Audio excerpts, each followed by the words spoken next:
A wise man told me we are never given a dream without being given the power to make it true. You'll have to work for it, though. I'm Ron Schneider. Back in the 60s, I grew up around California theme parks, dreaming that someday I could make my living with that same kind of magic. In 1971, I got my first performing job at Magic Mountain. The 40 years that followed were one wild ride. And these are the stories of others who had that same dream and made it come true. Welcome back. Here's more with my friend, Disney legend, Tom Nabbe.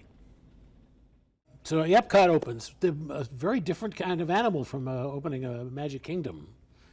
It's a whole different theme, a whole different kind of story being told. Yeah, and you know, if you go back at it, you know, Figment was supposed to be the. We were it. We Well, were the only it characters. was Yeah. the major character for EPCOT. Mickey and Minnie were sort of banned at that time frame. Well, Frank and Michael changed that real quick, but. Got to understand, I was a very young supervisor. Actually, I was a child when we opened Disneyland. Right. Okay, so I saw that from a whole different perspective and grew up. And there wasn't a college of hospitality that available. Everything was OJT, on the job learning, and every day was a new experience. Well, I got the opportunity to go through that whole experience on building the Magic Kingdom. And I worked for a gentleman at that time, Pete Crimmings, just a fantastic manager. What you learned from opening the Magic Kingdom, you could apply in EPCOT, and it was a challenge. You know, long days. The difference being is being on Florida time. Okay, at 5 o'clock. Okay, it's only 2 o'clock in California, okay, and they're just getting back from their lunch. So the workday got pretty much stretched out along the line. Now, you know, in Imagination Pavilion was one of the later pavilions to open on the cycle. That had some real strong electronic glitches that they were trying to work out, and it was a phasing at the end with the merging with the Dream Finder there and the ride vehicle, and that took a little while to work that one out, but they finally got it worked out. And then you know, in 1984, EPCOT never made the return on investment that CARD had predicted that it would make, and the company stock was going south at a big time, and that's when Roy made some major commitments to change the board, and unfortunately that's when Ron Miller got sort of phased out. Irvine came in. I can't remember his first name, from the land company. And then he was only around for a little bit, and then Frank and Michael came on board. I had the opportunity, I was coming back from Disneyland, back that's when we were a first class company, and we flew first class, and I was on the airplane on the same trip out with, and I think all first class was almost all Disney. And it was Michael and Frank coming out to make their presentations to all the employees in front of the castle. And so I had the opportunity at that time to meet Michael and Frank somewhere over Texas, in a I want to say it was an Eastern airline at that time. At that time, it would have been, yes. Yeah. You retired from Disney in 2003? Yes. And after doing 48 years, how'd you learn you'd been named a Disney legend? Oh, yeah, well, we sort of need to back up just a little bit. The company says 47 because they don't give me credit for the first year that I worked for lessee. Okay, so I count 48. Okay. The company counts 47. After EPCOT, I ended up making a major career change, and I went from rides and attractions into distribution services and warehousing. And I had picked up that knowledge of warehousing during the EPCOT project. And so I made a real change in my life back at that time frame, and I was the superintendent of general supplies in Orlando Central Park for Warehouse G. And the manager of distribution went on vacation at Christmas time, and for some reason, I don't know if it was an alien abduction or what, but he didn't come back. So 6 of us interviewed for the job, and I ended up getting the job as the manager of distribution for Walt Disney World. And we went through major growth during that time frame, and needed more warehouse space, and needed a inventory system that had some sort of credibility, and that you could tell people what was on hand and feel confident that that was truthful. Right. So that's the change, and I went through and had gone to Paris and helped them open up their warehouse system there, and did pretty much in Paris the same thing that I did for EPCOT on the owner furnished items. So I wasn't supposed to go to Europe. On a Saturday, I got a call from my boss at that time frame, was Howard Rowland. And Howard says, Tom, I want to have breakfast with you on Sunday. I said, well, Howard, you're in Paris. He says, yeah, that's right. Travel company's working on your tickets, and I'll see you Sunday morning. And so that was in January. Packed a bag and came back from Paris at the end of April. And went back to work. And I had gone through, we'd gone through to a lot of changes in administration, a lot of changes in manpower. And in 2003, I started looking at it, and I felt I had trained my fair share of vice presidents and directors, and so it was time to go do something else. And that's when I made the decision to retire in 2003. Well, my manager at that time frame said, Tom, what would you like for a retirement gift? And I told him, I said, I would really like to have a window on Main Street at Disneyland and Walt Disney World. And he nodded his head, and he says, well, I'll see what I can do. And about a month before I retired, he came back, and he says, Greg said, I got you the window on Main Street at Walt Disney World. Couldn't handle the one in Disneyland, but we'll give you credit on the window at Walt Disney World. So is Sawyer Fence Painting Company proprietor, Tom Nabbe, Lake Buena Vista, Florida, and Anaheim, California.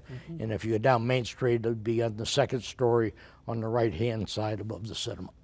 So to me, that was, God, that was the Korean La Cream type. And every 5 years, we've gone back, with the exception of this year, we had gone back to the 5-year anniversary at Disneyland. And for the 50th, we're there, and the alumni club back there had a dinner dance, and we sort of went to that.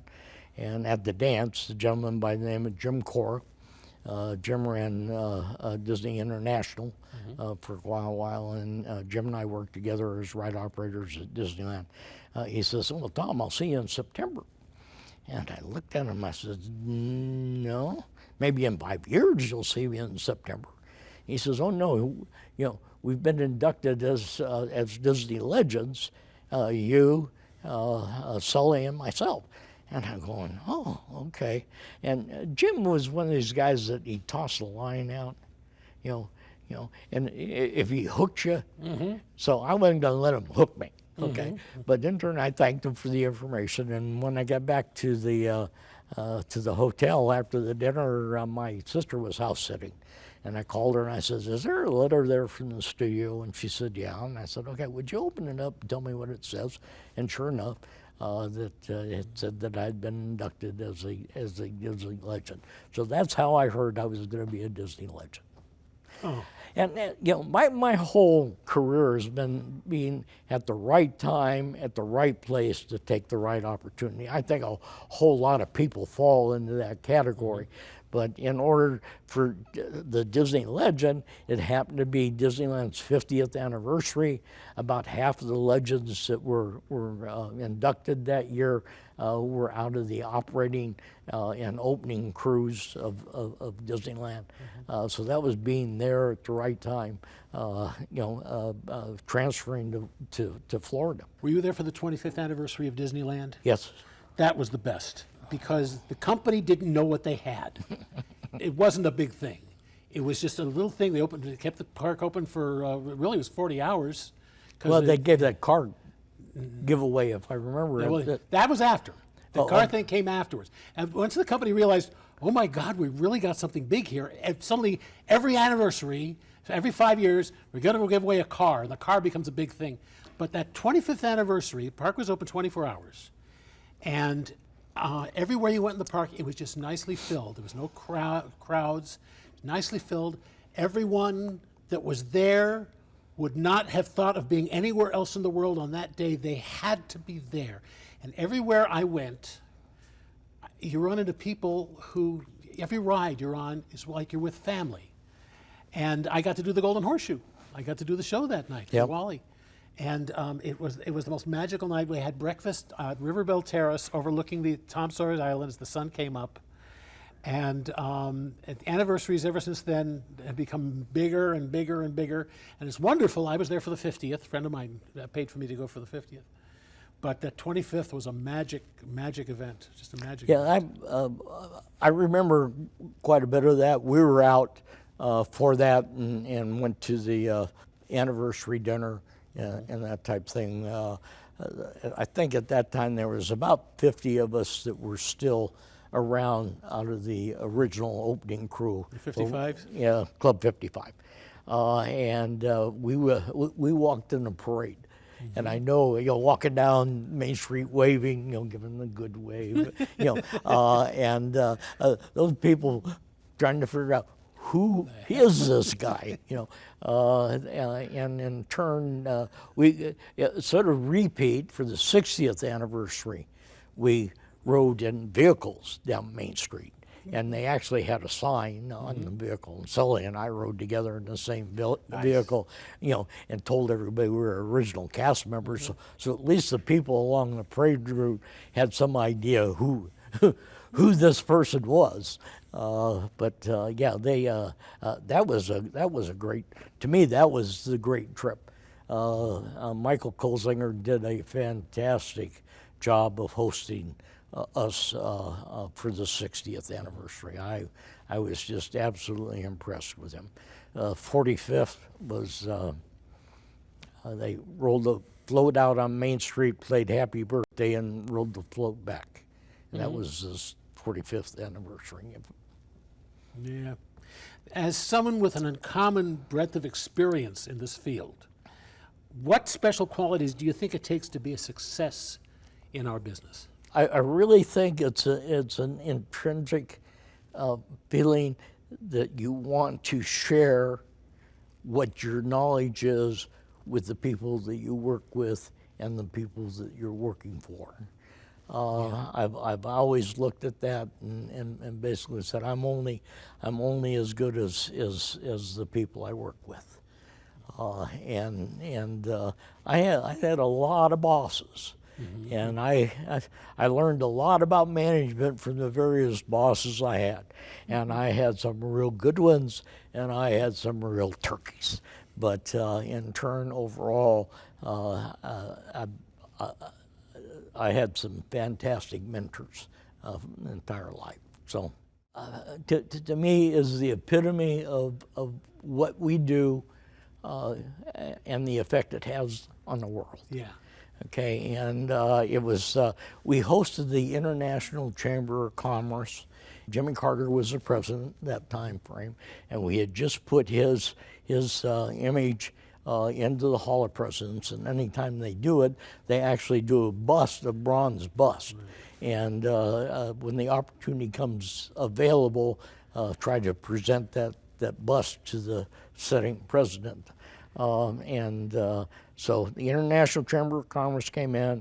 They were in the front of the castle, had the Florida Symphony playing there, and it was summertime, and if I say MO2, which is the bank building on Main Street, security, its offices were upstairs. They had radar up there, and we're watching the storms, and we got 7,000 invited. I want to say 7,000 invited guests seated in front of the castle. Okay, for this presentation and for the Jimmy Carter opened it up, and then in turn the symphony was playing, and then he came back, and I had brought in a group of ladies to staff the Hall of Presidents because we're going to invite Jimmy to come to the Hall of Presidents, watch the show, and then they were going to present the bronze buttons to him. Well, things changed, and we're looking at the radar, and there are storms all around us. And this is the first time that they're going to serve alcohol on Main Street in Disney World. Okay, and going to have a big street party for all these international folks. And so Norm Sturgis basically said, Tom, do you have your master key? And I said, yeah. He says, well, I think what we're going to do is prepare for the worst. And if we get a rainstorm, we're going to open up all the shops on Main Street. And I want you to go down and open all those shops up and take the ladies that you have that were going to work the Hall of Presidents and put them in each of the shops to tell the folks that the shop isn't open for business, but come in and enjoy yourself for the after show party and that. So I went down Main Street and opened up all the shops, and sure enough, when the drum roll at the end after Carter's speech, the raindrops started coming, and we had staged umbrellas all around the hub area, and so all of a sudden, 7,000 black umbrellas start opening up, and all these people coming down and migrating into the shops on Main Street, and all the kids that we had to do the champagne and the hors d'oeuvres, and that we kept that going, but they went through the shops. And I remember afterwards going up to we had a little after function celebration, and I remember it was up in the Contemporary Hotel, and I took off my jacket, and I could wring the water out of my jacket. Well, the best part of the story now is the next morning when the merchants came in to open the shops, okay, which they didn't know I had opened them up until they got in the next morning.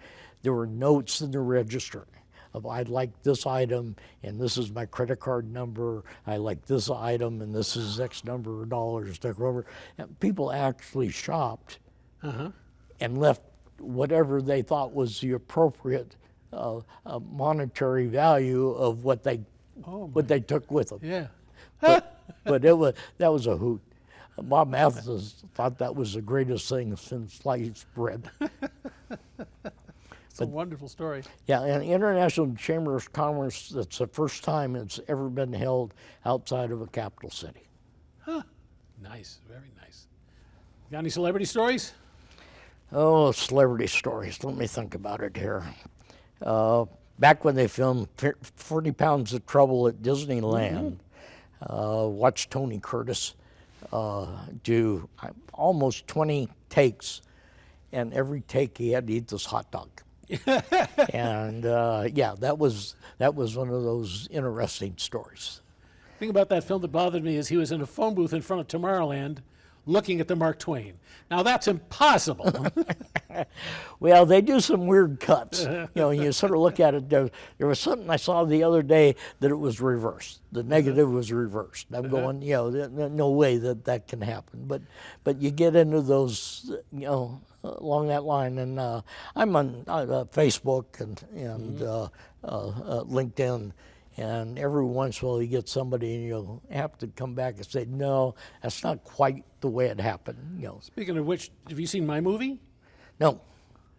I'm in a movie. It's on YouTube called The Further Adventures of Walt's Frozen Head. Oh, yeah? I play the head of Walt Disney. See, now you're prolonging that myth that he was frozen. It's look it up. It's on YouTube. Okay, I'll do that. It's really a charming film. I got involved with it, and it's not a dig. It's not cheap.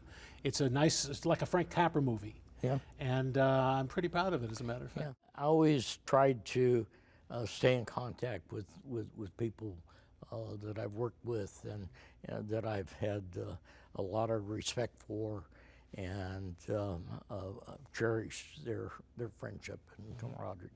So there's a group of us that transferred out here from California, and a few of us get together. And it's Bill Sullivan, Billy Hosher, Steve Baker, Ted Kellogg, myself. And we get together, like I say, every 6 to 8 weeks and just have lunch. Tom, thank you so much. This has just been wonderful. It's terrific to be in touch with someone who's got that same history, got that love of the company, and has made something very important out of it, and helps contribute so much to its success. And, oh, super. I enjoy this. I enjoy sharing my heritage. Obviously. I do some Disney presentations along the line until this pandemic started. Every couple months I'd go out and do a training program for Reedy Creek Improvement District for their new training. On the book, it's available on Amazon.com. There it is. Yeah, I do have a website, but it's down for repairs. My daughter-in-law is working on that, and she should get it back up here in another couple months. If that happens, then you can get an autographed book on that. If not, you just keep track of me, and I'll do various events in the area, and more than happy to sign a contract for. Thank you, Tom, so much. This has been a thrill. Super. Thank you. My pleasure. Thanks for watching Ron Schneider's Wild Rides. If you're enjoying the show, please like and subscribe.